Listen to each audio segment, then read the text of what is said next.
ठीक है, क्यों, थैंक यू। तो आज हमारे भारतीय जनता पार्टी के बहुत वरिष्ठ नेता, पूर्व अध्यक्ष राजनाथ सिंह जी, बहुत बहुत नमस्कार, थैंक यू। बहुत दिनों के बाद आपके साथ 1-to-1 बातचीत होने का मौका मिला है और टाइमिंग बहुत अच्छा है, तो आज खुलकर बात करेंगे। हाँ, इंग्लिश और हिंदी दोनों के ऑडियंसेस आपको देखेंगे। So this is also going live on nation wants to know, ladies and gentleman, where we feature people who are the decision makers of the country and around the world. Rajnath Singh ji, पहला सवाल तो ये है कि 190 सीटों का वोटिंग ये हो चुकी है अभी तक, और जैसे जैसे गर्मी बढ़ रही है उसके साथ पार्टियों के बीच जो चुनावी गर्मी है वो भी बढ़ रही है। एक बात कहा जा रहा है कि इस बार वोटिंग थोड़ा कम है, वोटिंग एंथुजियाज्म थोड़ी कम है, it is less than last time. ये ऐसा क्यों है? 5-6% कम क्यों है पिछली बार से? अगर इतना माहौल बन रहा है 400 पार का, तो दिख क्यों नहीं रहे नंबर्स में? सबसे बड़ा कारण मैं ये मानता हूँ कि एक तो जो अपोजिशन का अलायंस जो बनना था वो ठीक तरीके से अपोजिशन का अलायंस बन नहीं पाया है। अपोजिशन को लेकर भी जो अपोजिशन को पहले वोट्स देते थे लोग, माने अपोजिशन में कि एलआई में जितनी भी पॉलिटिकल पार्टी थी जिनके पक्ष में लोग वोट करते थे उनके अंदर भी हताशा और निराशा है। अब उन लोगों ने भी यह मान लिया है कि इस बार भी गवर्नमेंट यदि किसी की बनने जा रही है तो आज के प्राइम मिनिस्टर मोदी जी की लीडरशिप में ही गवर्नमेंट बनने जा रही है। जब व्यक्ति हताश होता है, निराश होता है, तो स्वाभाविक रूप से उसकी बढ़ चढ़ कर वोटिंग करने की इच्छा नहीं होती है।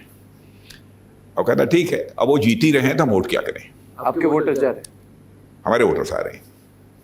ये कैसे, कहाँ से आपको, मतलब जो एस्टिमेट आप कह रहे हैं ये कहाँ से आपको मिल रहा है? मतलब जो नहीं, हम लोगों की भी बहुत सारी सर्वे एजेंसी जो है काम करती रहती है, उनके माध्यम से भी क्या फिगर है? दूसरी चीज है, मैं तो ऐसा लंबे समय से मैं राजनीतिक क्षेत्र में काम कर रहा हूँ और सारे देश में लोगों के साथ अपने संबंध भी हैं, चाहे अपोजिशन के हों चाहे हमारी पॉलिटिकल पार्टी के लोगों के साथ तो हैं ही, और उसके अतिरिक्त भी जो किसी भी पॉलिटिकल पार्टी के साथ एफिलिएशन नहीं रखते हैं उन लोगों के साथ भी हमारे संबंध है। तो जो फीडबैक मिला है उस आधार पर मैं ये बात कह रहा हूँ। आपको चिंता नहीं है इसको लेकर? नहीं, बिल्कुल चिंता नहीं है, हम पूरी तरह से आश्वस्त हैं। हम लोगों ने जी टारगेट तय किया है एनडीए के लिए कि 400 पार, तो 400 पार, तो 400 पार अचीवेबल है राजनाथ जी? हाँ, अचीवेबल है। बिल्कुल।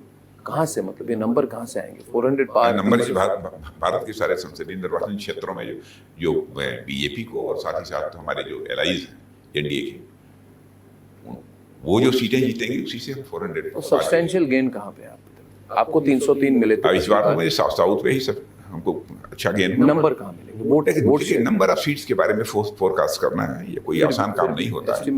या तो मैं समझता हूँ कोई एस्ट्रोलॉजर भी नहीं घोषित कर सकता है कि कितनी नंबर ऑफ सीट्स आएंगी, लेकिन हम पूरी तरह से आश्वस्त हैं माहौल देखने के बाद, जनता का मूड देखने के बाद, कि 400 हम इस फिगर को क्रॉस करेंगे। माना जाता है रीजनल फैक्टर्स को आप अंडरमाइन कर रहे हैं, ब्रांड मोदी। बिल्कुल नहीं, आप रीजनल फैक्टर्स को अंडरमाइन कर रहे हैं? बिल्कुल नहीं, रीजनल फैक्टर को कभी भी अंडरमाइन नहीं करते। तमिलनाडु में डीएम के बहुत बड़ा फैक्टर है, आप उसको अंडरमाइन नहीं कर सकते। केरल में मुस्लिम पॉपुलेशन, क्रिश्चियन पॉपुलेशन काफ़ी ज़्यादा है, उसको अंडरमाइन नहीं कर सकते। देखिए, मैं तो मुस्लिम पॉपुलेशन में भी मैं कहना चाहता हूँ कि मुस्लिम पॉपुलेशन में भी certain percentage Bharatiya Janata party को इस बार निश्चित रूप से प्राप्त होगा। उसका कारण है गवर्नमेंट की जो भी हमारी स्कीम्स रही हैं सोशल वेलफेयर की, उन स्कीम्स की बेनिफिट समाज के हर सेक्शन के लोगों को मिली है। अरे किसी भी सूरत में कास्ट, क्रीड अथवा रिलीजन के बेसिस पर किसी प्रकार का कोई डिस्क्रिमिनेशन हमारी गवर्नमेंट ने नहीं किया है। इसलिए वो लोग यह नहीं देखेंगे कौन किस जाति का है, कौन किस धर्म को मानने वाला है। ऐसे भी लोग हैं, नेक इंसान हैं ऐसे, जो कि देखते हैं कि जिसने हमारे लिए किया है उसके साथ हमको खड़े होना। जो मुस्लिम समुदाय कहेंगे ये सब बोलने वाली बातें हैं, मुस्लिम समुदाय के जो नेता हैं वो कहेंगे ये बोलने वाली बात है। राजनाथ सिंह जी कहते हैं धर्मनिरपेक्ष अपने आप को दिखाते हैं, बीजेपी दिखाती है, मगर जब कैंपेन में जा रही है बीजेपी तो वही बातें हो रही हैं, जैसे कि मुस्लिम कोटा क्यों है। अब देखिए, मुस्लिम कोटा नेशनल लेवल पे देखिए, तो हम नहीं लोग- है। हाँ। आपने मुस्लिम कोटा को इशू क्यों बनाया? नहीं, मुस्लिम कोटा की क्या जरूरत है? नहीं मगर बातचीत जरूरत क्या है? उसको उठाने की जरूरत क्या है? उसको स्पीच में नहीं, उठाने के लिए तो हमारे अपोजिशन के लोग उठा रहे हैं। प्रधानमंत्री उसके बारे में क्यों कह रहे हैं? नहीं, मैं कहता हूं कि अपोजिशन के जो लोग मिलेंगे, प्रधानमंत्री को उसका जवाब तो देना ही पड़ेगा। यदि प्रधानमंत्री जनता को क्लैरिफाई यदि कर रहे हैं चीजों को कि हमने क्या किया है, तो इसमें क्या आपत्ति किसी को होनी चाहिए? मगर मुद्दा क्यों बनाया इसको? मुद्दा हमने बनाने की कोई कोशिश नहीं की है। हम कभी भी कास्ट, क्रीड, रिलीजन के बेसिस पर पॉलिटिक्स करने वाले लोग नहीं हैं। हमारी पॉलिटिक्स का आधार ही होता है जस्टिस एंड ह्यूमैनिटी, इंसाफ और इंसानियत। यही हमारी राजनीति का आधार है। राजनाथ जी, अगर ये बात है तो ये मंगलसूत्र वाली बात जो आई, इसकी जरूरत क्या थी? अब प्रधानमंत्री ने कहा देखिए, कि मंगलसूत्र छीन लेंगे तो उससे तो वही एक धार्मिक आधार की सोच हो जाती है कि मंगलसूत्र छीन लेंगे आपसे, तो एक तरह से तो पोलराइजेशन की भाषा नहीं है ये? नहीं, पोलराइजेशन की पॉलिटिक्स बीजेपी नहीं करती। उन्होंने कहा कि जब ये सर्वे कराने की, आपकी प्रॉपर्टी, आपकी संपत्ति का सर्वे कराने की बात कर रहे हैं, तो इसका मतलब कि ये गड़बड़ करेंगे कुछ। तो सरल और सहज भाषा में लोगों के समझ में आ जाए कि इनकी ये मंशा क्या है, उसे स्पष्ट करने के लिए प्रधानमंत्री ने आपको लगता है उनकी मंशा है? आपको लगता है, आपको विश्वास है यही उनकी मंशा है? इलेक्शन मैनिफेस्टो को देखने के बाद और इसके पहले भी जो भी लोगों ने कमेटीज बनाई थी, चाहे वो रंगनाथ मिश्र कमेटी रही हो, चाहे स्ट्रक्चर कमेटी रही हो, उसकी जो रिकमेंडेशंस रही हैं, उसको देखने से तो यही लगता है कि उनकी कुछ ना कुछ मंशा है। और आपने देखा कि इंडियन शंका है आपको? हाँ, आपको शंका है उसको लेकर? हाँ, बिल्कुल शंका है। ये कुछ भी कर सकते हैं। पर संपत्तियों का सर्वे कराने का क्या मतलब है? इसको इलेक्शन मैनिफेस्टो में डालने का क्या उचित है? एक सवाल पूछिए। और एक चीज मैं इसके साथ और मैं बता देना चाहता हूँ। आपने देखा होगा इंडियन ओवरसीज कांग्रेस के जो चेयरमैन हैं, उनका स्टेटमेंट भी जो इधर आया है कि हमारी जो पारिवारिक संपत्ति होगी, अब उसका ऐसा होना चाहिए कि 55% गवर्नमेंट के पास जाएगा। ये डेथ हो जाती है, जो उसका परिवार का मालिक है, 45% उस परिवार के पास रहना चाहिए। क्या मतलब है इन सब चीज़ों का? इस चुनाव में क्या मतलब है? मगर ये तो अमेरिका में बैठे हुए हैं, इनको क्या पता भारत में क्या हो रहा है? उन्होंने कहा कि अमेरिका में ऐसा हो रहा है। देखिए, और कांग्रेस पार्टी कह रही है अरे वो तो अमेरिका में बैठे हैं, वो तो जरूरी नहीं है, जरूरी नहीं है कि इधर हो, वो तो ऐसे ही अपनी आइडिया दे रहे हैं। तो इन लोगों ने इंडियन ओवरसीज कांग्रेस का अध्यक्ष उनको क्यों बना रखा है? वो तो बहुत सालों से बना रखा है। तो वह बोल रहे हैं ना, कहीं ना कहीं वो कांग्रेस के एक ऑफिस बियर ही हुए ना। और कहीं जब भी इनकी गवर्नमेंट रही है, उसमें बहुत ही चीफ एडवाइजर के रूप में कई बार अपनी भूमिका भी निभा चुके हैं। जो कल एक सुप्रीम कोर्ट की वर्डिक्ट आई, उसमें कहा कि सुप्रीम कोर्ट ने कहा ईवीएम के बारे में कि on the basis of suspicion हम रिस्पॉन्ड नहीं कर सकते, यानी कि शंका के आधार पर हम अपनी डिसीजन नहीं दे सकते। तो इक्वली ये भी कहा जाएगा राजनाथ सिंह जी की शंका के आधार पर हम राजनीति क्यों करें? कि हमें शंका है कि मंगलसूत्र ली जाएगी, हमें शंका है कि अब 50-55% आपकी संपत्ति को जब्त किया जाएगा, हमें शंका है कि मुस्लिम कोटा आ जाएगी। नहीं है ये शंका की बात नहीं, उन लोगों ने बोला है इसलिए ऐसा किया है। लेकिन चीजों को बहुत ही सहज और सरल भाषा में समझाने के लिए कुछ ऐसे शब्द होते हैं कि जिनका प्रयोग करना पड़ता है। कुछ टर्मोलॉजी ऐसी होती है बोलचाल की, जो कि बहुत सहज और सरल तरीके से लोगों के समझ में आती है, इसलिए यह बात बोली जाती है। आपको लगता है जितने लोग प्रोग्राम देख रहे हैं, आपको लगता है कि कांग्रेस पार्टी अगर किसी भी खिचड़ी सरकार में आ जाए या फिर अकेली आ जाए, जो होने वाला नहीं है, कभी नहीं, आपको कभी नहीं, प्रश्न ही नहीं खड़ा, कभी नहीं, प्रश्न ही नहीं, इतनी कॉन्फिडेंस के साथ आप पूरी तरह से कांग्रेस का जहां तक सवाल है, अपनी विश्वसनीयता, अपनी साख, यदि अंग्रेजी में कहना चाहिए अपनी क्रेडिबिलिटी, ये पूरी तरह से खो चुकी है। उनको तो ऐसा नहीं लगता, उनको तो ऐसा नहीं लगता, वो तो जीजा जी को ला रहे हैं अभी। जीजा जी कह रहे हैं मैं भी आ रहा हूँ। न लगता हो, लेकिन मैं समझता हूँ कि देश की जनता को यही लगता है। वो कह रहे हैं कि बुलाने वाले हैं, उनको लगता है ये बुरा सपना है, उनको लगता है ये पूरा बुरा सपना है जो मोदी जी प्रधानमंत्री है, बीजेपी के 10 साल हो गए, बुरा सपना है। बुरा सपना कभी ना कभी तो वैसे भी कोई भी इंसान दिन में भी स्वप्न देखता है, वो तो अलग की बात है। वापस आएगी कांग्रेस? स्वप्न देखना कोई कभी कांग्रेस वापस आएगी? हाल फिलहाल आपको आपको आप पूरे जुड़े हुए हैं, आपकी राजनीतिक करियर बहुत जुड़ी हुई है, आप मास लीडर हैं बीजेपी के। आपको लगता है ये जो ट्रेजेक्ट्री है, जो अप एंड डाउन है, इसमें कांग्रेस वापस आएगी? मुझे नहीं लगता कि कांग्रेस का रिवाइवल हो पाएगा। कांग्रेस का भविष्य क्या लग रहा है आपको? मैं भविष्य वक्ता तो नहीं हूं, लेकिन नहीं, मगर फिर भी लेकिन मुझे ठीक नहीं दिखाई दे रहा है। मैं ब्राइट इस शब्द का प्रयोग नहीं कर रहा हूं, क्योंकि यह उचित भी नहीं होगा ब्राइट शब्द का प्रयोग करना, कि उसमें कभी फ्यूचर ब्राइट हो सकता है। इस ब्राइट शब्द का भी प्रयोग नहीं करना चाहता हूं, क्योंकि इस समय के हालात को देखते हुए स्थिति काफ़ी नाजुक हो चुकी है अब कांग्रेस की। पूरी लॉबी है इधर, वो कहती है कि 15 से 20%, 20 से 25% वोट अभी भी कांग्रेस पार्टी के वो पास तो कभी कभी इंडिपेंडेंट भी लड़ जाते हैं, तो 15, 20, 25 और 30%, 35% वोट है। आपके चैलेंजर कौन है? आपके चैलेंजर कौन है राष्ट्रीय स्तर पर? बीजेपी के कोई ना कोई चैलेंजर तो होना चाहिए ना। चैलेंजर कौन है? आप किसको देखते हैं चैलेंजर के हिसाब से इंटरनेशनल लेवल? पॉलिटिकल पार्टीज में तो हमको फिलहाल तो कोई दिखाई देता नहीं, लेकिन मैं मानता हूं कि हेल्दी डेमोक्रेसी में होना चाहिए। जो नहीं है ये दुर्भाग्यपूर्ण है। होना चाहिए लेकिन नहीं है, दुर्भाग्यपूर्ण है। करें क्या?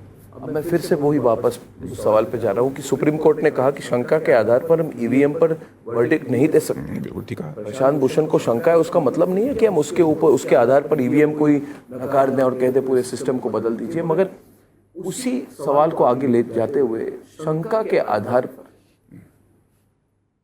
जैसे कि शंका के आधार पर लोगों ने सीए के बारे में कहा, मुस्लिम समुदाय को गुमराह करने की कोशिश की कि आपकी जो है आपकी सिटीजनशिप चली जाएगी, आपकी नागरिकता चली जाएगी, आपको कागज दिखाने पड़ेंगे, जो सुख नहीं हुआ। अगर शंका के आधार पर अगर बीजेपी कह रही है, तो मैं इसको स्पष्ट रूप से जानना चाहता हूं आपसे कि शंका के आधार पर आप कह रहे हैं, देखिए ये कांग्रेस पार्टी मुस्लिम कोटा लाएगी, ये कांग्रेस पार्टी आपकी संपत्ति ले लेगी, ये कांग्रेस पार्टी आपके मंगलसूत्र को लेके किसी और को दे देगी, किसी और समुदाय को दे देगी, ये कांग्रेस पार्टी मुस्लिम कोटा जुडिशरी में ले आएगी, ये कांग्रेस पार्टी की पूरी जो आधार है वो एक तरफ से घुसपैठियों को आपका मंगलसूत्र लेके वो घुसपैठियों को दे देंगे। तो इसका प्रभाव क्या पड़ेगा? पहले तो ये मैं आपको क्लेरिफाई कर दूं कि जो कुछ भी मैं कह रहा हूं शंका के आधार पर नहीं कह रहा हूं। शंका के आधार पर नहीं, बिल्कुल नहीं। हमारे प्रधानमंत्री भी जो कहते हैं शंका है, ऐसा नहीं है। माने अब तक का जो एटीट्यूड रहा है, जो अब तक का कांग्रेस का ट्रेंड रहा है, समय समय पर जो बातें उनके द्वारा कही गई हैं, जो कमीशन उन लोगों ने बनाया, कमीशन की जिस प्रकार की रिकमेंडेशन आई हैं, इन सब सारी चीज़ों को देखते हुए यह लगता है कि कांग्रेस गवर्नमेंट को यदि क्लियर मेजॉरिटी मिलेगी तो यह सब सारी चीज़ों को इम्प्लीमेंट करेगी। इस आधार पर मैं कह रहा हूँ, शंका के आधार पर हम देश की जनता को गुमराह नहीं करना चाहते। हमको देश की जनता का विश्वास यदि हासिल करना है तो शंकाओं के आधार, तथ्यों के आधार पर हम करेंगे। मैं कहता हूं कि क्यों इस प्रकार की स्थिति पैदा हुई। पहला अधिकार जो है मुस्लिम्स का होना चाहिए। क्यों आप कास्ट, क्रीड, रिलीजन के बेसिस पर सोचते हैं? हमारे लिए सभी बराबर हैं, चाहे हिंदू हो, मुस्लिम हो, ईसाई हो, यहूदी हो, भारत का नागरिक है, सब एक दूसरे के भाई भाई हैं। हमारा फर्म कन्विक्शन है कि हम किसी के साथ भेदभाव नहीं करेंगे, किसी के साथ डिस्क्रिमिनेशन नहीं करेंगे। सब हमारे भाई हैं, सब हमारे परिवार के सदस्य हैं। अब जैसे 3 तलाक का मुद्दा है, लोग कहते हैं कि साहब दूसरे धर्म के लोगों का ये मामला है, आप क्यों अनावश्यक इस पर आप लोग बोलते हैं। मैं स्पष्ट कर देना चाहता हूँ, हिंदू हो, मुसलमान हो, ईसाई हो, यहूदी हो, अर्थात जो भी हो भारत का जो नागरिक है, उसकी माँ, बहन, बेटी हमारी भी माँ, बहन, बेटी है। यदि उसके ऊपर कोई जुल्म और अत्याचार होते हुए हम देखेंगे तो हम बिल्कुल उसके साथ खड़े रहेंगे। राजनीति जाए भाड़ में। राजनीति केवल सरकार बनाने के लिए नहीं की जाती है। राजनीति की जाती है तो देश बनाने के लिए की जाती है, समाज बनाने के लिए की जाती है। और जो मैं कह रहा हूं कि राजनीति देश बनाने के लिए अथवा समाज बनाने के लिए की जाती है, तो उसके पीछे आधार है हमारा। राजनीति, यह शब्द ही जो है 2 शब्दों को मिलाकर बना हुआ है, राज और नीति। और नीति, यह शब्द ही संस्कृत के नए धातु से बना हुआ है, जिसका अर्थ होता है ले जाना, टू कैरी आउट। ऐसा पॉलिटिकल सिस्टम जो समाज को सन्मार्ग की ओर सही दिशा में ले जाने का काम करे, उसे ही हम राजनीति कहते हैं। अब विडंबना यह है कि राजनीति यह अपना अर्थ भी खो चुका है, भाव भी खो चुका है, लेकिन इसके अर्थ और भाव इस राजनीति शब्द के हम समझते हैं और उसी आधार पर हम काम करते हैं। एक सेक्शन है ग्लोबल मीडिया की, वो कह रही है कि इस बार ये इलेक्शन हिंदू मुस्लिम इलेक्शन हो रहा है। ग्लोबल मीडिया को छोड़िए, यह आवश्यक है कि उनका बिल्कुल ग्लोबल मीडिया में जो बैठे हैं सारे लोगों का आईक्यू शार्प हो। मैं नहीं कह रहा मैं तो नहीं मानता, मैं तो बिल्कुल नहीं मानता। अच्छा, जो उनकी मुझे तो ये ग्लोबल मीडिया पे तरस आती है, भारत के बारे में कुछ नहीं जानता। नहीं जानते, तरस आती है मुझे। सही बात है। मगर मैं आपसे बताइए, भारत दुनिया में किसी देश ने जो काम नहीं किया भारत के हमारे ऋषियों और मनीषियों ने कर दिया। वसुधैव कुटुंबकम, whole world is a family. क्या दुनिया किसी दूसरे देश ने सोचा कभी? सोचा तो भारत ने सोचा। पहले भारत को ग्लोबल मीडिया समझ लेगी अच्छी तरह, ये समझ ले, ये हमारी कामना है, ईश्वर से प्रार्थना है, लेकिन आसान नहीं है समझना। प्रॉब्लम क्या उसके लिए पूरी ऑनेस्टी चाहिए। इस बार प्रॉब्लम क्या हो रहा है, आप मुझे खुलकर बताएं। कोई ना कोई प्रॉब्लम तो होगा इलेक्शन में इस बार। राजनाथ जी, आप प्रॉब्लम है कि आप बड़े बड़े नेता बीजेपी के, उनसे बात करें तो लग रहा है कि सब कुछ बहुत मतलब इतने आसान तरीके से चल रहा है, 350 400 पार आसान से। ऐसा होता तो नहीं है, लेकिन कोई ना कोई आपको प्रॉब्लम तो होगी। जैसे आपने कितनी पॉलिटिक्स देखी, आप 4 बार अध्यक्ष रह चुके भारतीय जनता पार्टी के, आप सबसे अनुभवी नेता हैं और वरिष्ठ पोजीशन पर हैं। आपको प्लस और माइनस दोनों दिखता होगा। माइनस क्या है इस बार? देखिए, माइनस क्या है? सबसे बड़ी चुनौती जो हम लोगों के सामने है और जिस चुनौती पर हम विजय प्राप्त करना चाहते हैं और विजय प्राप्त करेंगे, ये आत्मविश्वास भी है हमारे साथ। भारत को विकसित भारत बनाना है, डेवलप्ड कंट्री के रूप में भारत को बनाना है। इसके अलावा मुझे कोई चुनौती नहीं। ये राजनीतिक रिप्लाई नहीं है, ये आपकी विजन स्टेटमेंट है। मगर ये मैं आपको राजनीतिक सवाल पूछ रहा हूं कि क्या ठाकुर आपसे नाराज हैं? बहुत बड़े ठाकुर नेता हैं आप ठाकुर नेता हैं, आपको माना जाता है भारत का सबसे बड़ा ठाकुर नेता। तो राजपूत ठाकुर नहीं, मैं आपको मीडिया के रिपोर्ट के आधार पर ही नहीं बोल रहा। रिपोर्ट आ रहे हैं कि इस बार जैसे पश्चिमी उत्तर प्रदेश में ऐसी बात हुई और इसका लोग कह रहे हैं प्रभाव राजस्थान में भी होगा, इधर भी हरियाणा में होगा। क्या ठाकुर नाराज है भारतीय जनता? मुझे नहीं लगता, बिल्कुल करता ही नहीं लगता। तो फिर प्रोटेस्ट वगैरह क्यों हो रहे थे? ये देश के लिए मरने वाले हैं, देश के लिए अपनी जिंदगी देने वाले लोग हैं और ये देख रहे हैं कि इंटरनेशनल कम्युनिटी में भारत का कद बढ़ाने वाला यदि कोई व्यक्ति है तो उसका नाम है श्री नरेंद्र मोदी। भारत को भारत की अर्थव्यवस्था को एक हाइट देने का काम यदि किसी ने किया है तो वो उस व्यक्ति का नाम है नरेंद्र मोदी। वर्ल्ड की फास्टेस्ट ग्रोइंग इकॉनमी के रूप में भारत को इमर्ज कराने वाले यदि कोई है तो उसका नाम है श्री नरेंद्र मोदी। देश को बनाने का काम, देश का मस्तक ऊंचा करने का काम जो कर रहा है, मुझे लगता है कि जो चरित्र है उसमें सारे लोग मोदी जी के साथ खड़े रहेंगे। किसान उनका जो चरित्र अब तक कर रहा है। नहीं, किसान पश्चिमी उत्तर प्रदेश, हरियाणा, महाराष्ट्र, पंजाब में किसान नाराज हैं। कोई नाराज नहीं है। समूह बन चुका है इस बार। अच्छा, ये बताइए, नाराज यदि होता समूह बन चुका है, सारे किसान नेता एक तरफ। बिल्कुल नहीं, इस बार नहीं, बिल्कुल नहीं, ऐसा मैं नहीं मानता। आपने देखा होगा इसके पहले विधानसभा चुनाव भी उत्तर प्रदेश में हुए हैं, ह्यूज मेजॉरिटी से हम लोगों ने गवर्नमेंट बनाई है। उसके पहले भी आंदोलन हुआ है। गांव के रहने वाले लोग, किसान अब बहुत राजनीतिक दृष्टि से अब काफी जागरूक हो चुके हैं। ठीक है, अपने मुद्दों को लेकर कभी अपनी आवाज उठा सकते हैं, लेकिन जब देश का सवाल खड़ा होता है तो सारे भेदभावों को भुलाकर जो राजनीतिक दल अथवा जो सरकार देश का मस्तक ऊंचा कर रही है उसके साथ खड़े होते हैं। ईडी और सीबीआई जो कर रही है उससे क्या मस्तक ऊंचा हो रहा है? ईडी सीबीआई जो अरेस्ट कर रहे हैं, जैसे कविता की अरेस्ट हुई, अरविंद केजरीवाल की अरेस्ट हुई, एक सिंपैथी फैक्टर भी तो चला जाएगा। ईडी सीबीआई का जहां तक इसको क्या चुनाव के पहले करना चाहिए था कि बाद में पोस्टपोन? नहीं, ये तो ईडी सीबीआई सवाल पूछ सकते हैं, हमसे क्यों पूछ रहे हैं इसको? इन सब एजेंसीज का काम जो है, ये सब सिंपैथी फैक्टर जाएगी इंडिया अलायंस के लिए। नहीं, ईडी सीबीआई वगैरह जो ये अपना काम करती रहती है। दूसरी चीज, यदि ईडी और सीबीआई ने गलत काम किया है जी, तो मैं समझता हूं कि जो भी इसके विक्टिम हैं वो कोर्ट जा सकते हैं, और जिस इन एजेंसी ने गलत काम किया है तो कोर्ट, मैं समझता हूं, निश्चित रूप से उनको रिलीफ देगी। यदि रिलीफ नहीं दे रही है कोर्ट, इसका मतलब कि ईडी सीबीआई ने जो किया है वो सही किया है। इसके अन्यथा यदि कुछ आपको लगता हो तो। आप मैनिफेस्टो कमेटी के चेयरमैन हैं जी राजनाथ जी, जी,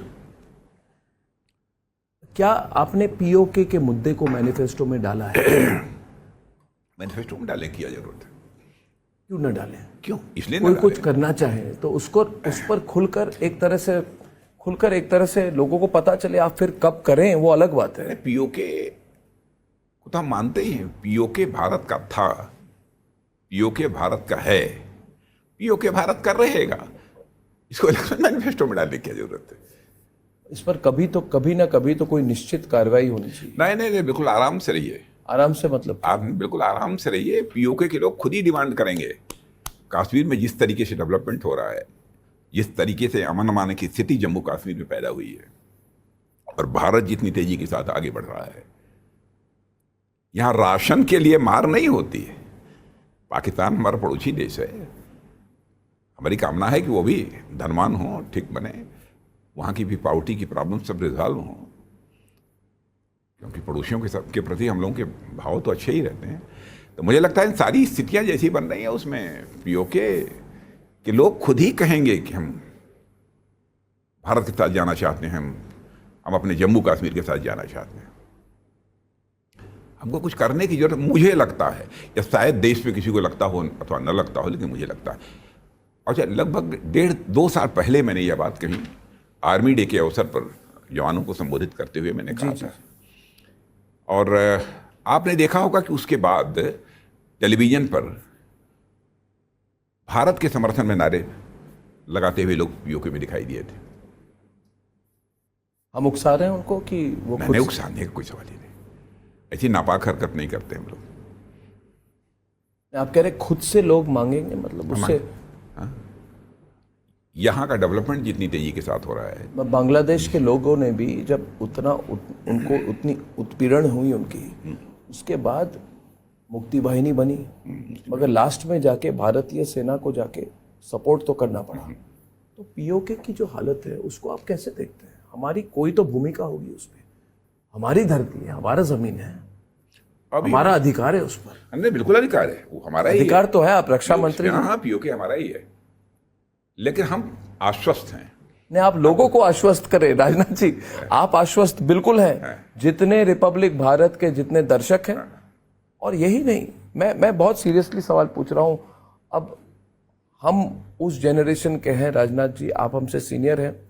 हमको हमेशा लगा था कि कई सारी चीजें देश में होनी चाहिए, एक सरकार ऐसी बने जो चीजें करे। 370 हट गया, राम मंदिर बन गई, यूनिफॉर्म सिविल कोड आने वाली है। हाँ, पक्का ये तो है हमारे इलेक्शन 100%। हाँ, इलेक्शन मैनिफेस्टो में है हमारे। उसके बाद इस पर जल्दी कर देंगे। मैनिफेस्टो में तो बहुत सालों से है, इस बार इसकी होगी इम्प्लीमेंटेशन होगी कि नहीं राष्ट्रीय स्तर पर? हट रहा हूं मैं, राष्ट्रीय स्तर पर 1 nation 1 law, uniform civil code, आप मैनिफेस्टो कमेटी में हैं, आपने डाली है, होगी कि नहीं इस बार? क्यों नहीं होगी? अगले मैनिफेस्टो तक 2029 नहीं, तक अगले 5 वर्षों में होगा। ये कमिटमेंट है, वो कमिटमेंट है। हम जनता को धोखे में रख कर राजनीति नहीं करते हैं, जो है सो है, होगा। हाँ। जितनी अच्छा, भी यूनिफॉर्म सिविल कोड को लेकर आपत्ति किसी को क्यों होनी चाहिए? मुझे तो नहीं है, मैं तो गोवा में तो ऑलरेडी पता नहीं कब से यूनिफॉर्म सिविल कोड है ना। बहुत आपके शुभचिंतक हैं जो कहते हैं उस तरह से हमारी। यहाँ की मध्य प्रदेश की गवर्नमेंट ने भी, कांग्रेस गवर्नमेंट थी, तो उस समय यूनिफॉर्म सिविल कोड यूसीसी पास हुआ। पता है, मगर राष्ट्रीय स्तर पर मैं राज्य के स्तर पर नहीं कह रहा, राष्ट्रीय स्तर पर होगी कि नहीं? क्यों नहीं होगी? वो तो इलेक्शन मैनिफेस्टो में हमने मेंशन किया है, और इलेक्शन मैनिफेस्टो में जो हम बोल देते हैं वो हमारे लिए मंत्र है, आप ये मान के चलिए। समय सीमा क्यों समय सीमा के अंदर हमारे वर्ड्स और डीड्स, हमारे कृति और कथन, कहने और करने में कभी अंतर नहीं रहा है। और आज नहीं, 1951 से लेकर आज तक का हमारा इलेक्शन मैनिफेस्टो उठाकर देख लीजिए, जो हम कहते रहे हैं, क्लियर, हम जिस दिन हम बेसब्र हैं लोग, क्लियर मेजॉरिटी से राजनाथ जी गवर्नमेंट मिलेगी, हम पूरा बहुत करेंगे। बेसब्र हैं लोग, कौन? बहुत बेसब्र हैं लोग। उनको लग रहा है यही मौका है, जो बड़ी बड़ी चेंजेस देश में लानी है अभी लाना चाहिए। उसमें यूनिफॉर्म ये सिविल तो हो ही रहे हैं, सारी सारी बड़े बड़े चेंजेस तो हो ही रहे हैं। ये नहीं हुई है अभी तक, कौन ये सी? हुई नहीं है कौन राष्ट्रीय सी? स्तर पर। कौन सी? यूनिफॉर्म सिविल कोड हाँ, नहीं मैंने कहा इलेक्शन मैनिफेस्टो में है भैया, तो है, वो तो है, मगर उसकी प्राप्ति कब होगी, होगा कब? नहीं अगले 5 साल में करेंगे हम इसको 100%, हाँ, 100%, बिल्कुल बिल्कुल गारंटीड है। बिल्कुल बिल्कुल। ये नहीं कि पक्का, राजनाथ सिंह के साथ में आज तक कोई एक बात ये बताइए कि हम लोगों ने कहा हो न किया हो। दूसरी पॉलिटिकल पार्टी ने क्राइसिस ऑफ क्रेडिबिलिटी, विश्वसनीयता का संकट भारत की राजनीति में पैदा किया है, और इस विश्वसनीयता के संकट को, क्राइसिस ऑफ क्रेडिबिलिटी को चैलेंज के रूप में किसी पॉलिटिकल पार्टी ने स्वीकार किया है तो हम लोगों ने स्वीकार किया। जो कहा है उसे किया है। पीओके पे वापस जाना चाहता हूँ, बिल्कुल जाइए, जाना जो भी हमारे चाहिए। इंटरेस्ट एरिया है, क्योंकि हमारा चैनल जो है राजनाथ जी राष्ट्र सर्वोपरि चैनल है। हम कभी कहते नहीं कि सबसे तेज ये वो, मगर सब लोग कहते हैं तेज, हम कहते हैं रिपब्लिक भारत जो है ये राष्ट्र को समर्पित एक चैनल और नेटवर्क होना चाहिए। तो पीओके के बारे में आपको इसलिए कह रहा हूँ क्योंकि हमारे पास भी जो एजेंसीज के थ्रू, दूसरे लोगों के थ्रू, और बहुत खबर आती है कि पीओके के लोग बेसब्र हो चुके हैं, हो चुके हैं ना, हो चुके हैं, मूड बन चुका है, और वो देख रहे हैं 370 हटने के बाद जिस तरह से हजारों करोड़ रुपए की इन्वेस्टमेंट हुई है, जिस तरह आप गुलमर्ग जाइए, इन्वेस्टमेंट डेस्टिनेशन बन रही है, विदेशी टूरिस्ट फिर आ रहे हैं, होटल बन रहे हैं, इन्वेस्टमेंट हो रही है, स्टील प्लांट बन रहे हैं, तो उन्होंने देखा है, वो भी चाहते हैं to be brought into the development mainstream. इसीलिए तो मैं कह रहा हूँ ना, तो कुछ तो आप उस पर संदेश तो दे, खुद ही संदेश दे आप। खुद ही पीओके की धरती से आवाज उठेगी, ऐसा मेरा विश्वास है। प्रतीक्षा कीजिए। हम किस तरह का समर्थन देंगे तब, हम किस तरह का समर्थन दे सकते हैं उस समय, हम किस तरह का समर्थन बस इस समय इतना ही कहना चाहूंगा, पीओके से आवाज उठेगी, मुझे पक्का विश्वास है। और पीओके के बारे में तो फर्म कन्विक्शन के साथ मैं कहना चाहता हूं, था, है और रहेगा। और पाकिस्तान की सरकार को ये समझ लेना चाहिए, पाकिस्तान की सरकार को, जो ऐसे भी मतलब अपनी विडंबना में रहती है हमेशा, अभी तो इतनी उनकी इकोनॉमिक क्राइसिस चल रही है, उनको क्या संदेश है आपको पीओके को लेकर? नहीं, उनको मैं कोई संदेश नहीं देना चाहता हूं, लेकिन उनकी समझ में तो चीजें आ ही नहीं होंगी, मेरा ऐसा मानना है। जो संदेश जाना होगा वो संदेश जाएगा समय के साथ। देखिए, पीओके की तरफ देखते रहिए।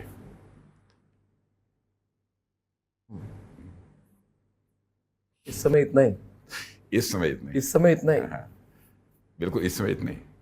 अगर होगा कुछ, होगा तो कुछ नहीं, निश्चित रूप से पीओके से आवाज उठेगी, मैं कॉन्फिडेंट हूं। और हमारा अधिकार, क्योंकि मुझे याद है 2 साल पहले मैंने मुझे बोला था जी, उसके बाद मैंने देखा कि पीओके में आवाज उठने लगी थी। जिस तरीके से राशन के लिए मारामारी पाकिस्तान में हो रही है, डेली वायरल क्लिप्स हो रहे हैं एक दूसरे को, और यहाँ जो है हर मंथ 5 किलो फ्री राशन सारे 80 करोड़ लोगों को भारत में मिल रहा है। बिल्कुल, ये हमारे प्रधानमंत्री कर रहे हैं जी। तब स्वाभाविक है, कोई देखेगा तो अंतर समझ में आएगा। और हम तो उनको अपना मानते ही हैं, माने हम तो बिल्कुल दिल खोल कर बैठे हैं, उनको गले लगाने के लिए दिल खोल कर बैठे हैं। गले तो लगाया ही हुआ है, लगाया हुआ है, गले लगाया हुआ है। आपको भी तो रिपोर्ट आ रही होंगी, आपको भी तो रिपोर्ट आती होंगी, आप रक्षा मंत्री है, इंटेलिजेंस रिपोर्ट्स, दूसरे रिपोर्ट्स आपको तो आते होंगे। मतलब ये राजनाथ जी, ये ऐसी चीज है, ऐतिहासिक कदम, ये ऐतिहासिक कदम तो होना चाहिए ना। कोई भी चुनाव के पहले मैं तो उन्हीं चीजों पर बात करूंगा। और आपको मैं बता दूं कि प्रधानमंत्री जी से मैंने बात की थी, और एक बात तो प्रधानमंत्री जी की जो कहते हैं वो करते हैं। प्रधानमंत्री जी के साथ एक इंटरव्यू की थी मैंने, करीब 6 लास्ट इंटरव्यू था 2014 के कैंपेन का, और उन्होंने कहा था मुझे, पाकिस्तान के मुद्दे पर सवाल उठाया था, बड़ा फेमस लाइन था मोदी जी का, उन्होंने कहा न बम, बंदूक और बारूद के बीच में बातचीत हो सकती है क्या? ये बिल्कुल वायरल हो गई थी, और फिर लोगों को लगा था कि क्या ये फॉरेन पॉलिसी में इंप्लीमेंट हो सकती है। हमने तो दिखा दिया, बिल्कुल दिखा दिया। और बालाकोट के बाद से लेके जिस तरह से क्या आपको लगता है कि पाकिस्तान को इशारा जा चुका है? फॉरेन पॉलिसी पर सवाल है जो डिफेंस पॉलिसी के साथ बहुत रिलेटेड मैं है। समझता हूँ कि पाकिस्तान को मतलब मैसेज जा चुकी है उनको? मैं समझता हूँ कि पाकिस्तान के समझ में सारी बातें निश्चित रूप से आ रही होंगी। कौन सी बात है राजनाथ जी, कौन सी बात है? भारत की स्थिति क्या है, वो कहाँ पर खड़े हैं। एक बार उनका विभाजन हो ही चुका है, 2 देश बन चुके हैं, और राशन के लिए वहाँ पर बिल्कुल मारामारी हो रही है। जो न्यूनतम आवश्यकताएं जो नागरिकों की होती हैं, उस बिल्कुल नहीं। न्यूनतम आवश्यकताओं को भी वहाँ की गवर्नमेंट पूरा नहीं कर पा रही है। उसके कारण आप देखते होंगे कि वहाँ के भी प्राइम मिनिस्टर और भी जब बोलते हैं तो कुछ हताश निराश से आपको नहीं लगते? हाँ बिल्कुल है, हताश कल है, कल निराश कल है। कल कल ही मैं उनका एक इंटरव्यू देख रहा था। जी। और मैं कहना चाहता हूं कि बस वो भी, पाकिस्तान भी ये सब आतंकवाद का सहारा लेना बंद करे। हमारे पड़ोसी हैं, पड़ोसियों के साथ हम तो अच्छे रिश्ते बनाकर रखना चाहते हैं। अटल जी हमारे कहा भी करते थे, जिंदगी में दोस्त बदल सकते हैं लेकिन पड़ोसी नहीं बदलते। हर पड़ोसी के साथ हम अच्छे रिश्ते बनाकर रखना चाहते हैं, लेकिन पीओके हमारा था, है और रहेगा। राजनीतिक स्तर पर क्या आपको लगता है कि अगर चुनाव के नतीजे के आधार पर फॉरेन पॉलिसी बदल सकती है? जैसे जिस तरह से आपने नींव बनाई है चीन के साथ, अब दोनों तरफ से बिल्डअप हो रहा है। एक बहुत बड़ा, आप रक्षा मंत्री है, एक आरोप आप पर है, और इस पर खुलकर कहे, क्योंकि जितने हमारे लोग हैं ना ये जानना चाहते हैं कि इसमें आधार क्या है। आजकल एक नया ट्रेंड बन चुका है वायरल वीडियो। ये विदेश में बैठकर लोग वायरल वीडियो बनाते हैं, अरे लद्दाख चला गया, कश्मीर घाटी चली जाएगी, भूटान चली गई, हमारे पड़ोसी देश हमारे साथ काम नहीं करना चाहते, चीन में घुस गया, चीन श्रीलंका में घुस गया। कहीं नहीं घुस गया, और भारत की 1 इंच जमीन पर कोई कब्जा नहीं कर पाएगा। तो आप क्या बात करते हैं आप? और इस समय में कुछ ज्यादा बात नहीं करना चाहता हूं, क्योंकि इस समय भारत करना जरूरी है। राजनाथ जी करना जरूरी है कि इन सब चीजों पर क्लैरिफाई करना बहुत जरूरी है। तो वही मैं क्लैरिफाई कर रहा हूं। मैं आपको एक बात बता, सॉरी इंटरप्ट कर रहा हूं। जितने हमारे दर्शक हैं, जितने वोटर हैं, वो जब जाते हैं ना वोट कास्ट करने, तो उनके मन में राष्ट्रीय सुरक्षा बहुत बड़ा मुद्दा है। ये कोई म्युनिसिपैलिटी की चुनाव तो है। और ठीक है, बिल्कुल सही, होना भी चाहिए। आपसे नहीं पूछूंगा तो किससे पूछूंगा मैं? आप बताइए मुझे। जिसके अंदर भी सेंस ऑफ नेशनल प्राइड है, राष्ट्रीय स्वाभिमान का भाव जिसके अंदर भी है, स्वाभाविक है उसके देश की सीमाओं की रक्षा की चिंता होगी ही। लेकिन मैं देशवासियों को आश्वस्त करना चाहता हूं कि देश की सीमाओं की सुरक्षा को लेकर वो पूरी तरह से आश्वस्त रहें। कहीं पर कोई शंका करने की कोई जरूरत नहीं। लद्दाख में हुआ क्या है? मैं लद्दाख में हुआ, देखिए बहुत, अब ऐसा है ना कि सार्वजनिक रूप से नहीं बोला जा सकता कि क्या हुआ है। जितना बोल सके कोई परिवार देख रहा है प्रोग्राम, कोई देख रहा है, वोट करने जाएंगे। भारत और चाइना के बीच अच्छे माहौल में इस समय बातचीत हो रही है।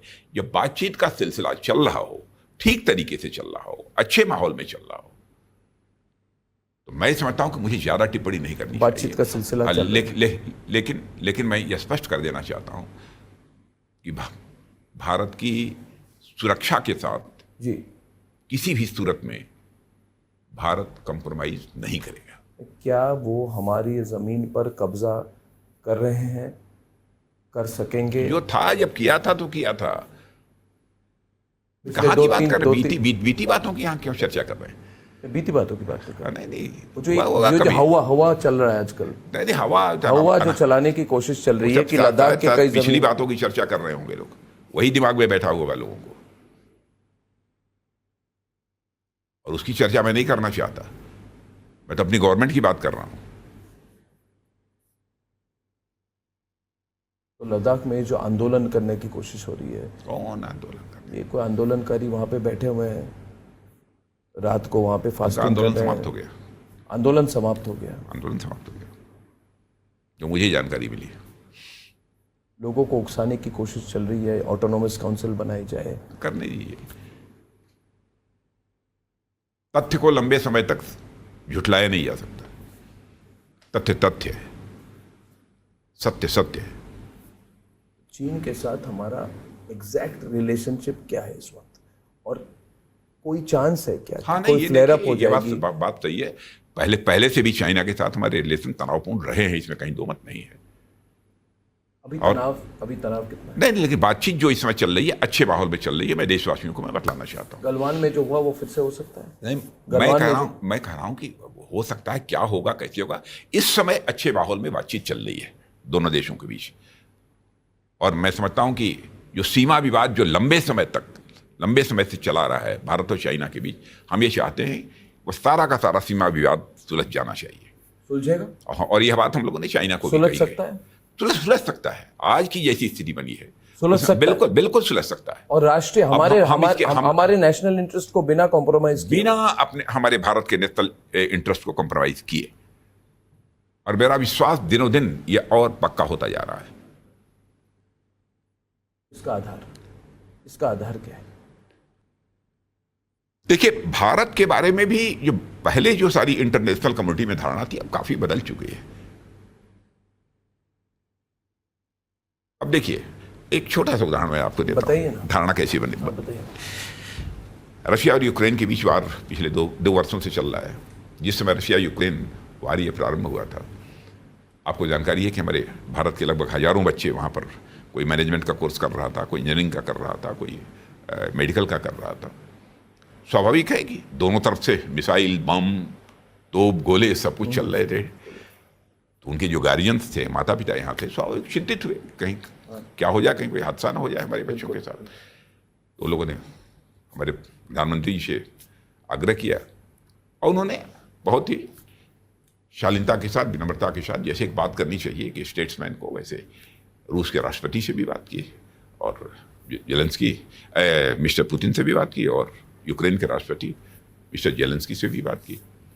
तो मिस्टर पुतिन और मिस्टर जेलेंस्की दोनों से बात करने के बाद आपने देखा होगा 4.5 घंटे के लिए वार रुक गई, और लगभग 22,000 बच्चे वहाँ से हमारे भारत आ गए। ये है ना भारत का स्टेशन। पहले भारत और आज के भारत में बहुत अंतर हो गया अपना। आप भी मॉस्को गए थे? मैं मॉस्को में गया। आप पुतिन जी से मिले थे वहाँ?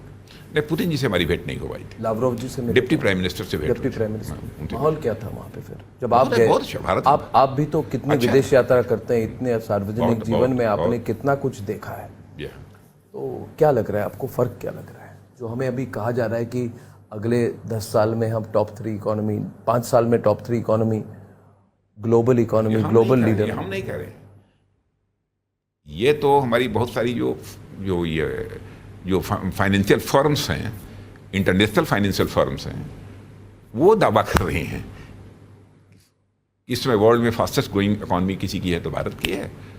और इस पॉसिबिलिटी को बिल्कुल रूल आउट नहीं किया जा सकता कि 2027 आते आते भारत दुनिया की टॉप इकोनॉमी की साइज को लेकर दुनिया की टॉप 3 कंट्रीज में खड़ा हो जाएगा। आपको याद है जब आप पेरिस गए थे शायद, और आपने रफाल को आपका हैंडओवर हुआ था, टीका स्वस्तिक लगाया था, स्वस्तिक बनाया था, स्वस्तिक ओम लिखा था, ओम लिखा था। वहाँ पे इधर की जो लॉबी है, नींबू भी रखा था। बहुत अच्छा किया था, बहुत अच्छा किया था। और इधर की हमारी परंपरा है, नहीं, आपकी परंपरा तो हमारी परंपरा है, वही तो सनातनी परंपरा है, मगर यहाँ की लॉबी शुरू हो गई थी। ये देखिए कम्युनल पॉलिटिक्स। इसको कम्युनल पॉलिटिक्स नहीं करते। यदि अपने कोई ईश्वर को याद करने के लिए कोई नमाज पढ़ता है तो उस पर मुझे कोई आपत्ति नहीं। कोई मंदिर में बैठकर पूजा करता है उसका भी स्वागत है, जो नमाज पढ़ता है उसका भी स्वागत है, जो सिजदा करता है उसका भी स्वागत है, कोई चर्च में जाता है उसका भी स्वागत है। सभी अपने अपने धर्म का पालन करें, इस पर किसी को कोई आपत्ति नहीं होनी चाहिए। सबका ईश्वर तो एक है। मगर मेरा सवाल कुछ और था। मेरा सवाल था उस लॉबी को लेकर। आपको आपके राजनीतिक करियर को मैं बहुत सालों से, मतलब मुझे मौका मिला है उसको देखने में, आपको फॉलो करने में, मगर मैं आपको लुटियन का नेता नहीं मानता, क्योंकि आपकी सोच वो लुटियन वाली सोच नहीं है। मगर लुटियन की जो एक लॉबी होती है राजनाथ जी, वो तो हर चीज़ को एक दायरे में देखती है ना। तो अभी भारत जिस दिशा पे जा रही है, हर चीज़ पे शंका, डाउट, ईवीएम हो, कुछ भी हो। और अग्निपथ को लेकर मेरा सवाल, अगला सवाल ये है, यही लुटियन की लॉबी अग्निपथ स्कीम पर जो मन में आए बोल रहे, लोगों के बीच में जाकर कह रही कि आप अग्निपथ मत बनिए, आप वर्दी मत पहनिए, आप देश की सेवा मत करिए, आपकी लाश वापस आ जाएगी मगर सरकार आपको नहीं मानेगी। आपने देखा होगा, दुख तो होता होगा आपको, क्योंकि कितनी कोशिश आपने की है। क्या इसका प्रभाव हुआ है हमारे युवकों पर? बिल्कुल नहीं। इसका प्रभाव क्या हुआ है? और इस पर थोड़ा सा आप खुलकर बोले, क्योंकि मैं खुल के बोलना चाहता हूँ। हाँ, इस पर आप जरा डिटेल में बोले कि अग्निपथ स्कीम को लेके सच्चाई क्या है। अग्निपथ के अंतर्गत जब जवानों का सिलेक्शन होना था, बड़ी संख्या में, लाखों लाख की संख्या में नौजवान इसमें भर्ती हुए थे। और मैं समझता हूँ अग्निपथ की हमारी जो योजना है उसको लेकर जो एक गलतफहमी लोगों के अंदर पैदा करने की कुछ लोगों के द्वारा कोशिश की जा रही है। लेकिन मैं उनसे विनम्र अनुरोध करना चाहता हूं कि सुरक्षा से जुड़े हुए सवालों पर राजनीति नहीं की जानी चाहिए। बहुत सारे मुद्दे हैं जिन पर की राजनीति आप बिल्कुल। मैं समझता हूं देश का हर व्यक्ति इस बात को स्वीकार करेगा कि हमारे फोर्स में सीमा की सुरक्षा करने वाले जो लोग, हमारे देश की सुरक्षा करने वाली जो हमारी आर्मी है, उसके अंदर यूथफुलनेस होनी चाहिए। 100% नौजवान लोग होने चाहिए। 100%। अब 18 साल का नौजवान जो काम कर लेगा, वो 50 और 55 और 60 साल का व्यक्ति हमको कोई कह देगा तो हम वो नहीं कर पाएंगे। आप कर पाएंगे? आप काफी नहीं, कोई नहीं कर पाएगा। मगर ये एक तो हमारी फोर्स में यूथफुलनेस आनी चाहिए जी, नए रक्त का प्रवाह बराबर जो है ये बने रहना चाहिए। उस दृष्टि से यह एक नई योजना अग्निवीर की यह लाई गई है। यह वेल कंसीडर्ड है हमारी यह योजना जो लाई गई है। और दूसरी चीज, 18 वर्ष की आयु में उनका सिलेक्शन होता है, 4 वर्ष तक वो रहेंगे जी। 25% लोग तो परमानेंट हो जाएंगे, तो तय है। मैंने आज तक की जो व्यवस्था है, 22 के बाद जब वो निकलेंगे तो उनके पास 4 वर्ष की सेवा का एक अनुभव भी होगा। उनके हाथ में 15.5 लाख 16 लाख रुपए भी होंगे। और साथ ही साथ इंटरमीडिएट की, हाई स्कूल पास करके वो आते हैं 18 साल की उम्र में, उनके पास इंटरमीडिएट की सर्टिफिकेट भी होगी। कहीं भी कोई सेवा करना चाहें उनके लिए रिजर्वेशन की हम लोगों ने व्यवस्था कर रखी है। जैसे पैरामिलिट्री फोर्सेज में उनके लिए रिजर्वेशन की व्यवस्था कर दी है। और अन्य प्राइवेट इंडस्ट्रीज ने स्वयं इनिशिएटिव लिया है अपनी तरफ से, अग्निवीरों को हम अपने यहाँ जॉब में प्रायोरिटी देंगे। और भी हम लोगों की कोशिश है कि अन्य सारे विभागों में, जैसे हमारी ये पब्लिक सेक्टर जो इंटरप्राइजेज हैं, पब्लिक सेक्टर यूनिट, उनको प्रायोरिटी मिलेगी इसमें। हाँ है, कर दिया है, रिजर्वेशन का प्रोविजन कर दिया है। और ये कहीं कोई छूटा होगा तो उसमें भी करेंगे। अगर ये जो विपक्ष है वो कह रही है कि जैसे किसी युवक को आपने 22 साल में आपने उनको, मतलब वो सर्विस छोड़ के निकल गए और उसके बाद 4 साल जिसने हाथ में बंदूक रखी है उसको बहुत डेंजरस होता है, उनको बिल्कुल डेंजरस नहीं होता। मैं समझता हूँ उसके देशभक्त के ऊपर सवालिया निशान लगा रहे हैं कांग्रेस के लोग, ये ऐसा कह रहे हैं। उसकी इंटीग्रिटी पर क्वेश्चन मार्क लगा रहे हैं, उसकी सत्यनिष्ठा पर, उस नौजवान की सत्यनिष्ठा पर ये लोग प्रश्न चिन्ह लगा रहे हैं। और मैं अपोजिशन के दोस्तों से कहना चाहता हूं, इस प्रकार की नकारात्मक राजनीति से बाज आइए। इसका प्रभाव हुआ है, जितने नंबर आते हैं, जितने नंबर लोग आते हैं भर्ती के लिए, का कम हुआ है? अरे क्या, बहुत बहुत इतनी, कोई आंकड़े बताएं आप हमें। नहीं, मैंने, आप समझिए कि लाखों की संख्या में लोग आए, लाखों की संख्या में आए लोग, कोई कमी नहीं है। और मैं तो बराबर बात करता रहता हूँ, मैंने जो हमारे आर्मी में अग्निवीर हैं, एयरफोर्स में भी हैं और नेवी में भी हैं, लड़के लड़कियां सब सारे वो बेहद खुश हैं और अपने भविष्य को लेकर वह पूरी तरह से आश्वस्त हैं। देखिए, अनावश्यक सुरक्षा से जुड़े मुद्दों को भी एक राजनीतिक लाभ और हानि के नजरिए से यह विपक्ष देख रहा है। मैं विनम्रता से पूर्वक यह सुझाव उनको देना चाहिए, राजनीति करिए तो राजनाथ जी, केवल सरकार बनाने के लिए मत करिए, देश बनाने के लिए राजनीति करिए। राजनाथ जी, आप दिल्ली, बहुत सारे मुद्दे हैं, उन मुद्दों पर राजनीति करिए। राजनाथ जी, ये आपने अटल बिहारी वाजपेयी जी के साथ भी काम किया है, आप मंत्रिमंडल में रहे हैं, आप नरेंद्र मोदी जी के मंत्रिमंडल में भी रक्षा मंत्री हैं, तो ये नेचुरल प्रोग्रेशन है। मतलब जो सवाल है कि बीजेपी, उस समय की बीजेपी अलग थी, अब की बीजेपी अलग है। वो अकोमोडेटिव बीजेपी थी, ये अकोमोडेटिव बीजेपी नहीं है। ये नैरेटिव है ना कि उस समय बीजेपी सबको लेके चलती थी, अभी बीजेपी बिल्कुल अपना सोचती है, एक यूनिलैटरल है। तो आप जैसे अनुभवी नेता बहुत कम है जो दोनों नेताओं के साथ काम कर चुके हैं, आप कैसे कंपेयर करते हैं? देखिए, बीजेपी में कभी कोई परिवर्तन नहीं हुआ है।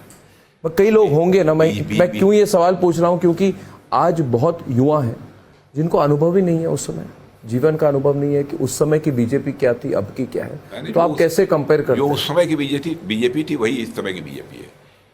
जो पॉलिटिकल थॉट, जो आइडियोलॉजी लेकर हम लोगों ने भारतीय जनता पार्टी के रूप में अपनी राजनीतिक यात्रा प्रारंभ की थी, हम उस आइडियोलॉजी से, उस पॉलिटिकल थॉट से रंच मात्र डेविएट अपने को नहीं किया है हम लोगों ने। इसलिए अंतर का प्रश्न ही नहीं होता। यदि कोई आइडियोलॉजिकल चेंजेज हो, हमारे कोई पॉलिटिकल थॉट में कोई परिवर्तन आया हो, तब तो हम ये मानेंगे। हाँ, ये बात सही है कि भारतीय जनता पार्टी उस समय से के कंपैरिजन में देखा जाए तो आज बहुत बड़ी पार्टी बन चुकी है। बड़ी संख्या में लोग हमारे साथ जुड़े हैं। अब बहुत बड़ी पार्टी की बात मैं कह रहा हूं, तो मैं यदि ये कहूं कि विश्व की इस समय सबसे बड़ी पॉलिटिकल पार्टी यदि कोई है तो उसका नाम भारतीय जनता पार्टी है। यह कहना भी अतिशयोक्तिपूर्ण नहीं होगा। और अगर ये नंबर आए, आप फिर से आश्वस्त हैं कि 400 पार हो सकता है, 350 400 पार नंबर? मैं ऐसे नहीं बोलता। आपको क्या लग रहा है नंबर? क्योंकि मुझे तो इस बार मैं जो कुछ भी बोल रहा हूँ फर्म कन्विक्शन के साथ बोल रहा हूँ। और प्रधानमंत्री भी हर बार नंबर्स की बात नहीं करते, मगर इस बार उन्होंने खुद ये स्लोगन दी है, अब की बार 400 पार। और देखा होगा हमारे प्रधानमंत्री जो बोलते हैं वो हो जाता है। यह है। तो ये क्या संविधान बदलेंगे? ये और एक बात चल रही है कि संविधान बदली जाएगी इस बार बीजेपी इतनी पावरफुल हो जाएगी, इतने नंबर आ जाएंगे, तो फिर ये तो पहले धर्मनिरपेक्ष शब्द को बाहर कर देंगे। अरे क्या बात है, ये सब क्यों इन लोग ऐसी बातें आप जैसा व्यक्ति मैं नहीं कह रहा, मैं तो मेरा काम है सवाल पूछना। क्या आपको लगता है उस तरह की जो नींव है कहीं प्रधानमंत्री ने तो कह दिया, मगर आपसे भी पूछ रहा हूं, कहीं कोई चेंज नहीं होने जा रहा है। बराबर जो है संविधान में परिवर्तन लाने की कोशिश तो प्रारंभ से इन लोगों ने की है कई बार। अब एग्जैक्टली हमको फिगर याद नहीं है, कई बार इन लोगों ने परिवर्तन किया है। कहाँ की बात करते हैं, ये देश की जनता की आंखों में धूल झोंक रहे हैं। राजनीति करनी हो तो देश की जनता की आंखों में धूल झोंक कर राजनीति मत करो, देश की जनता की आंखों में आंख डाल के राजनीति करो। 400 की जरूरत क्या है? अब हर चीज पर सवालिया निशान उठाया जाता है कि 400 की जरूरत क्या है, 300 से सरकार बन जाती है। 300 क्या बनने को तो 273 से बन जाएगी, 273 से बन जाएगी। जी, तो कोई जरूरत तो नहीं है अब, लेकिन आ रही है तो हम क्या करें। आप कैंपेनिंग करने जाते हैं तो आखिरी सवाल ये, आप लोगों से मिलते हैं कि सिर्फ राजनाथ सिंह जी मंच पर जाते हैं, बड़े नेताओं से मिलते हैं? तो कुछ अपनी जो एक्सपीरियंस के बारे में बोले, आप लोगों से मिलते हैं। मैं कैसा इंसान हूँ, तो माहौल आप रीड करते होंगे। मैं कैसा इंसान हूँ कि हमारे घर पर भी जब मैं छुट्टी के दिनों में रहता हूँ 25, 50, 100 लोग बराबर कार्यकर्ता आपको दिखाई देंगे। बाहर भी जाता हूँ तो स्वाभाविक है कि कार्यकर्ता आते हैं, रिसीव करने आते हैं, वहाँ जाता हूँ, वहाँ मिलते हैं, और कार्यक्रम के बाद भी थोड़ी बहुत गपशप होती है लोगों के साथ, मैं खड़े हो जाता हूँ। क्या पता चलता है, मतलब लोग आपसे खुलकर बात करते हैं? उत्साह है लोगों के अंदर। या बहुत बड़े नेता के साथ वही बोली जाती है जो वो सुनना चाहते हैं, मतलब आपसे खुलकर लोग बोलते हैं? मैं भी एक कार्यकर्ता ही हूँ, कोई नेता हो तो अपने को नहीं मानता, मैं भी करता नहीं, मगर खुलकर कुछ बोलते हैं आप? खुलकर बोलते हैं, बिल्कुल। तो मूड के बारे में बताइए, कुछ आपने मीट किया होगा, किसी से मिले होंगे आप जिससे आपको माहौल का पता चलता है? हमारे कार्यकर्ताओं रैली के समय में आप खंडवा जाने वाले हैं परसों, उसके बाद बताओ आपको क्या लग रहा है? हौसला बुलंद है हमारे कार्यकर्ताओं का। बुलंद है, सब काम में लगे हुए।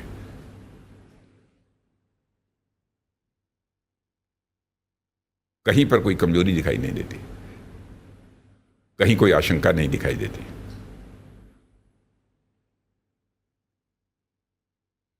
राजनाथ जी, अब आपसे बात करके बहुत अच्छा लगा। आप रिलैक्स्ड मूड में हैं, और मैं भी हमेशा, मैं इलेक्शन में जब किसी नेता का इंटरव्यू करता हूं तो बॉडी लैंग्वेज से ही पता चल जाता है। मुझे लग रहा है कि आप बहुत रिलैक्स्ड हैं। जितने बीजेपी नेताओं से मैं मिला हूं, मुझे लगता है वो आश्वस्त है कि चुनाव अच्छा जा रहा है। तो बहुत बहुत धन्यवाद, आपने कई विषयों पर बात की और इस पर बहुत प्रतिक्रिया भी होगी, तो फिर से आपको मिलने का मौका मिलेगा। बहुत बहुत धन्यवाद रिपब्लिक भारत, रिपब्लिक नेटवर्क से बात करने के लिए। बहुत बहुत थैंक यू, बहुत बहुत धन्यवाद।